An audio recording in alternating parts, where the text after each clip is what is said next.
खेला दुला फैसा गावनाव सोरबा कन्ट्रेक्ट नाय एखदम थांनाय नङा कमिटमेन्ट थांनाय नङा एबाराव फैसा उसिम थाङा एकदिनाव जे लामाव जे ता आरो खेलाव फैसा गुन का इदाव आबो नंगौ लामाव भाई जे पुनो এটা साउका मास्टार दङ आबो 3 4 5 हेड मास्टार थागो जोंथिनि अ जागा आसुगलाय मानखै इनका कोऑर्डिनेशन ऑफ क्लब सोसाइटी बिसिब्रम ब्रुम न फुटबल टूर्नामेंट खाइ फायो इनकाय दाखलायबो खयनि अ लाबन चौधुरी हाई स्कूल पान्थर जों कायसा टूर्नामेंट खायना थां दङ आबो खायनखा रमेश देबरमा मुकुमु नकआउट फुटबल टूर्नामेंट आबो बसकां 8 तारिख सेप्टेम्बर नि सिमी जेंनाय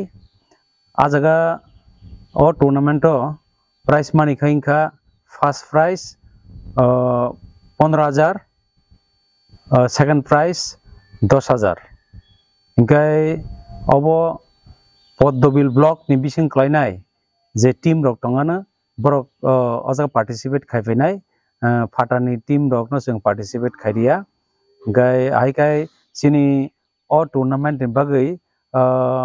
एंट्री फी नाहारनानि अलरेडी खरान सिबि चेंनाय इनकाय जे टीम रक पार्टिसिपेट खाइना मुचंगो जों बरकनो खाबै खुक बाय कयहर बरकनि एंट्री फी जमा रिफाइनान बागै हामबाय।